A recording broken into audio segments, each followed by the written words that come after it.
This video is for section 8-1, Introduction to Vectors. Put an S here on the end of the notes.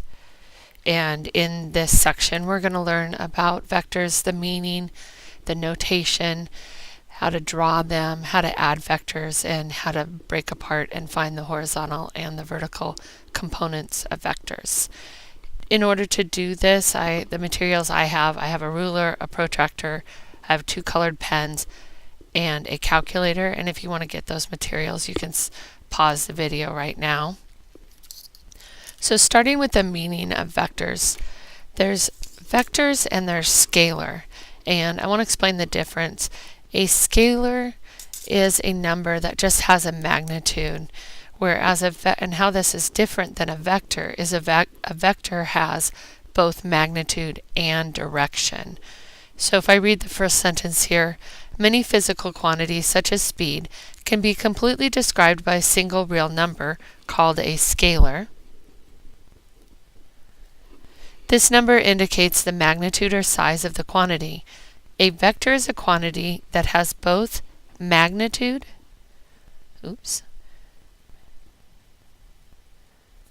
and direction. So here, I'm going to zoom in a little bit.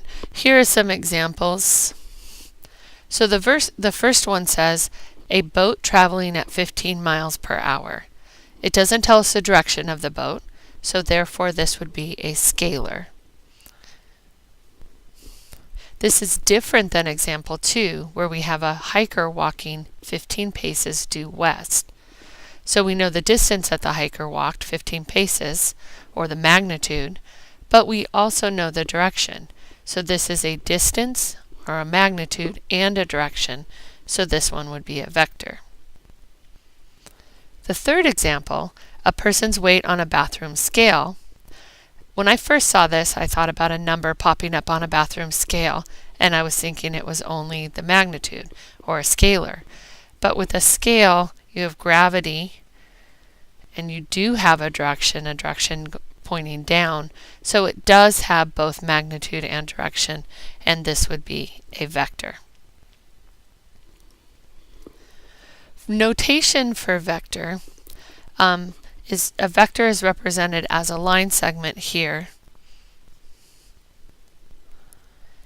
with an initial point A and a terminal point B, and then the initial point is called the tail, and the terminal point is the tip or the head. And at first I always wanted to start with the tip and end with the tail, but if you think about vectors having direction, they're going in this direction, the tail is the end, so then it made a little more sense. So let me fill out the notes. A vector can be represented geometrically by a directed line segment with an initial point and terminal point. The initial point A is also known as the tail. The terminal point B is known as the tip, or sometimes the head of the vector. Notation that's used, the most common is from A to B, and you have like a half arrow representing a vector, or sometimes just with the initial point you might see A with a vector, or just the letter A to represent vector AB or vector A. How to draw these? If a vector has its initial point at the origin, it is in standard position.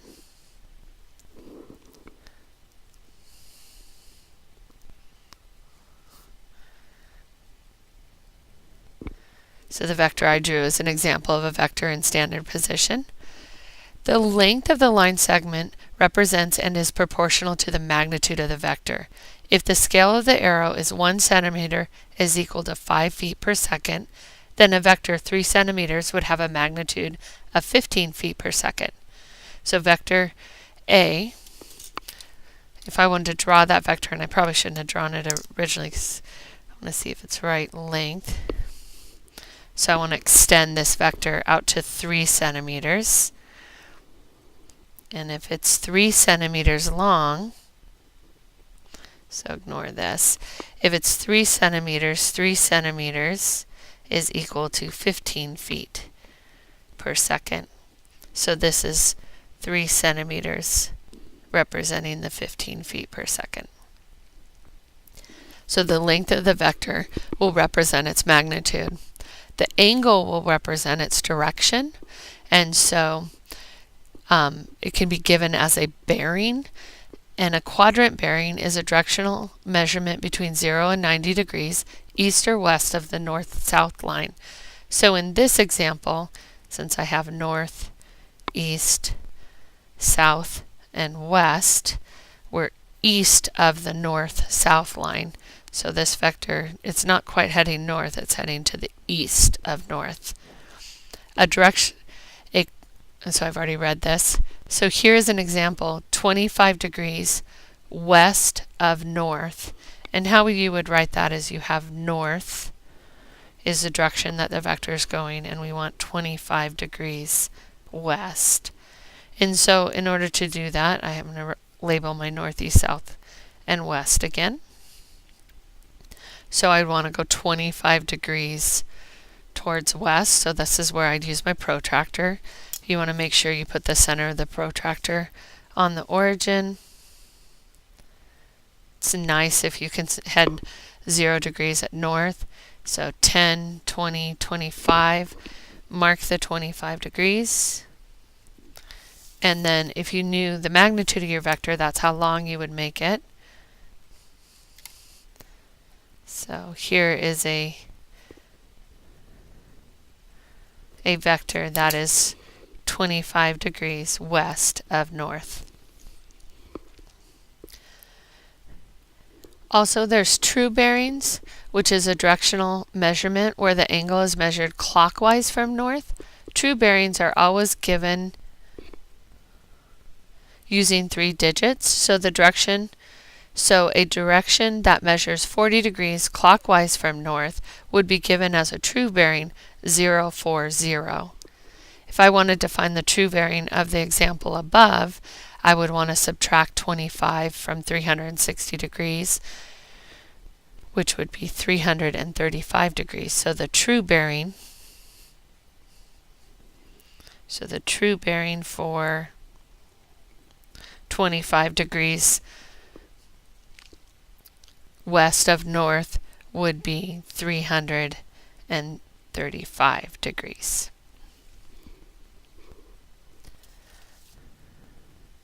So on the next page there is some practice here, and you're welcome to pause it and try and practice this on your own and then check your answer or follow along. So you have 30 miles per hour at a bearing south 60 degrees west. So this is saying you're heading south 60 degrees west of south. So this is the same. Let's write that in our notes. 60 degrees west of south. So north, east, south, and west. So if my vector is heading in the south direction, this is west of south, 60 degrees. And we want 30 miles per hour. 1 inch is equal to 20 miles per hour. So we know then that 2 inches would be 40 miles per hour. And so if I want right in between that, 1.5 inches would represent 30 miles per hour. So I'm going to use my protractor to mark the direction first. 10, 20, 30, 40, 50, 60, and make a mark. So I know I'm going to go from the origin to that mark, and the length of the line that I'm going to draw to represent the vector is 1.5 inches. So here's 1.5 inches. So my vector goes through right here, and that would be a vector that would represent 30 miles per hour at 60 degrees west of south. Next, we want to learn how to add vectors. So 2 or more vectors can be combined to form a single vector, and that vector is called the resultant.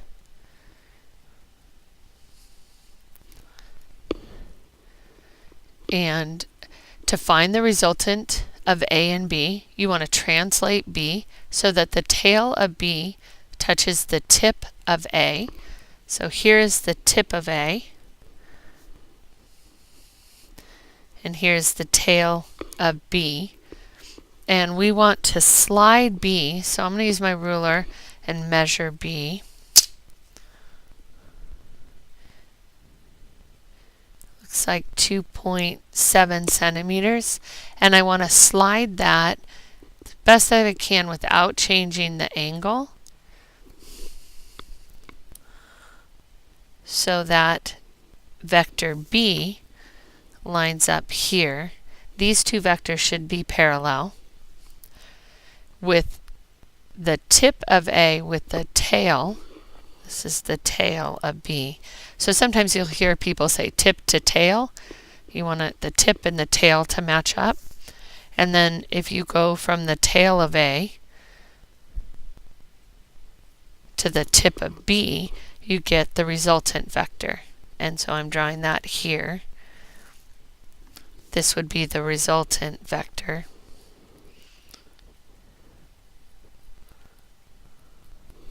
That you would get with A plus B.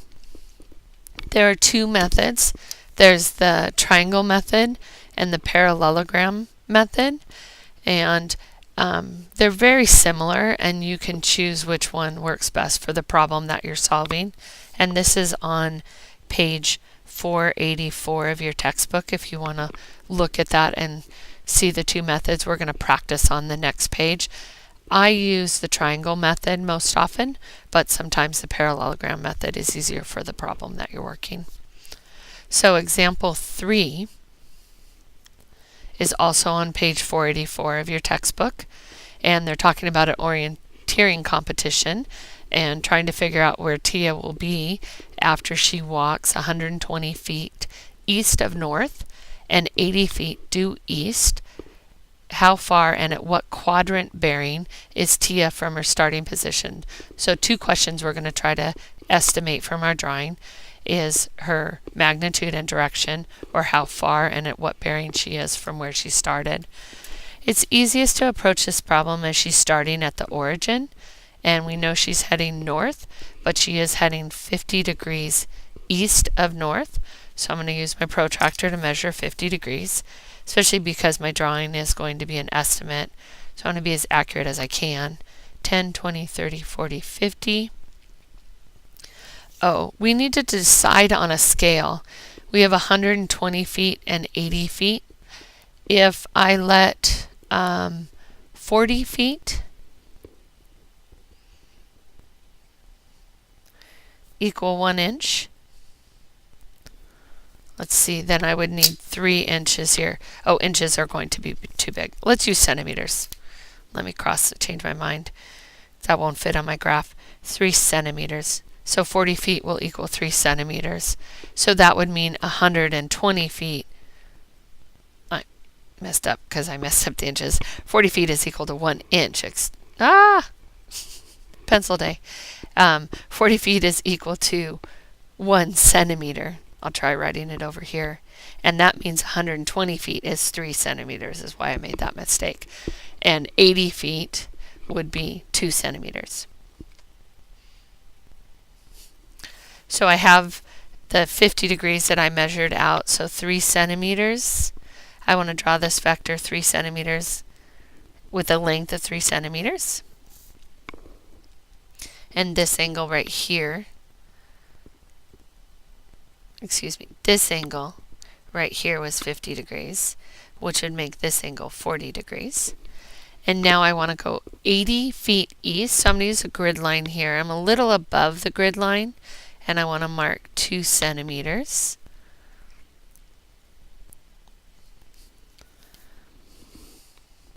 So this is my 120 feet, and this is my 80 feet. So the resultant vector would be from here to here. And if I want to measure that length, it looks like maybe 4.8 centimeters. To find out how many feet that would be, 4 centimeters would be 160. 0.8 of 40 is 35 centimeters. So 160 and 35 would be 195 feet is my estimate. And using my protractor,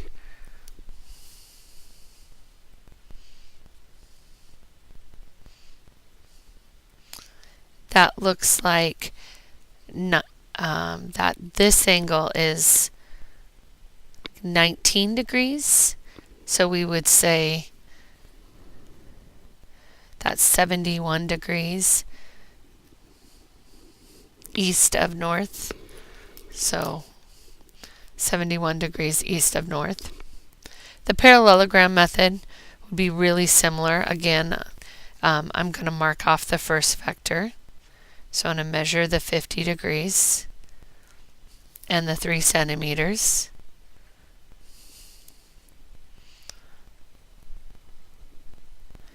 And the 2 centimeters. And I also want to do 2 centimeters on the x-axis. And those are the 3 sides of my parallelogram. And if I connect here, that will make the parallelogram.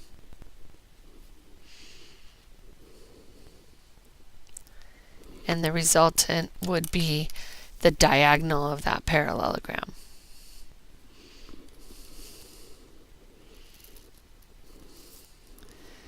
Which, if I measure it, should be close to my other one. It looks like maybe instead of 4.8, this one is 4.7.